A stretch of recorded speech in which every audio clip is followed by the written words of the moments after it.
நல்ல வளமான வாழ்வை தரும் வேலவன் விரத வழிபாடு.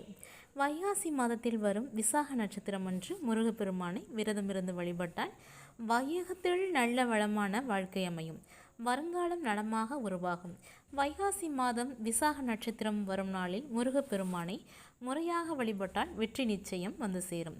திருப்பரங்குன்றத்தை முதல் படைவீடாகவும், திருச்செந்தூரை இரண்டாம் படைவீடாகவும், பழனியை மூன்றாம் படைவீடாகவும், திருவேரகத்தை நான்காம் படைவீடாகவும், திருத்தணியை ஐந்தாம் படைவீடாகவும், படைமுதிர்ச்சோலையை ஆறாம் படைவீடாகவும் கொண்டவன் அந்த ஆறுபடை வீட்டு அழகன்.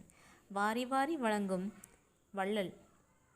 அந்த வள்ளலை வைகாசி விசாகத்தன்று இல்லத்து பூஜை அறையில் அவனுக்கு பிடித்த மாம்பழத்தை நெய்வேத்தியமாக வைத்தும், வாழைப்பழம் வைத்தும், கந்தர்ப்பம் வைத்தும் வழிபட்டு வந்தால் நமது வாழ்க்கை நன்றாக அமையும். வாரியார் சுவாமிகள் முருகு முருகு என்று நீ உருகு உருகு என்பார். அந்த முருகப் பெருமானிடம் மூர்த்திகளும் அடக்கம் என்று சொல்வார். காக்கும் கடவுளாகிய முகுந்தன், அடிக்கும் கடவுளாகிய ருத்ரன், படைக்கும் கடவுளாகிய கமலோற்பவன் ஆகிய மூவரின் முதல் எழுத்துக்களை ஒன்று சேர்த்தால் முருகா என்ற பொருள் கிடைக்கும். எனவே முருகனை வழிபட்டால் மும்மூர்த்தி வழிபட்ட பலன் கிடைக்கும். அகத்திய முனிவருக்கு தமிழ் இலக்கணம் போதித்தவர் என்றும், ஔவையாருக்கு நாவல்கனி மூலம் தத்துவ ஞானத்தை போதித்தவர் என்றும் போற்றப்படும் முருகப்பெருமானை விசாகத்தன்று உள்ளமுருகி கவச பாராயணம் செய்து வழிபட்டால் கடமையில் உள்ள தொய்வு அகலும். ஒவ்வொரு மாதத்திலும் ஒரு சிறப்பான நட்சத்திரம் அல்லது திதியை தேர்ந்தெடுத்து நாம் கொண்டாடுகிறோம்.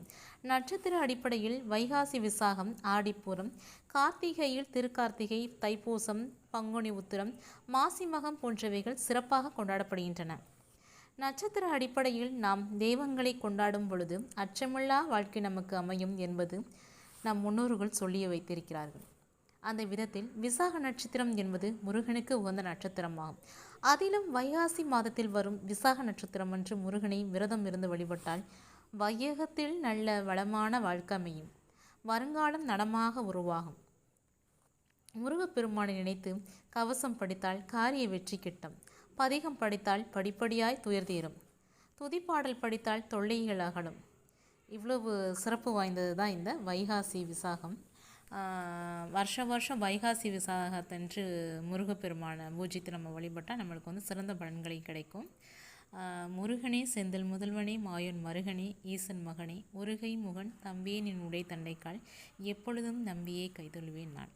நம்ம வீடியோ ஃபஸ்ட் டைம் பார்க்குறவங்க அதிகளவு சப்ஸ்கிரைப் பண்ணுங்கள், உங்கள் ஃப்ரெண்ட்ஸ் எல்லாருக்கும் ஷேர் பண்ணி விடுங்க. தொடர்ந்து நம்மளுக்கு சப்போர்ட் பண்ணுங்கள், தொடர்ந்து ஆதரவு கொடுங்க.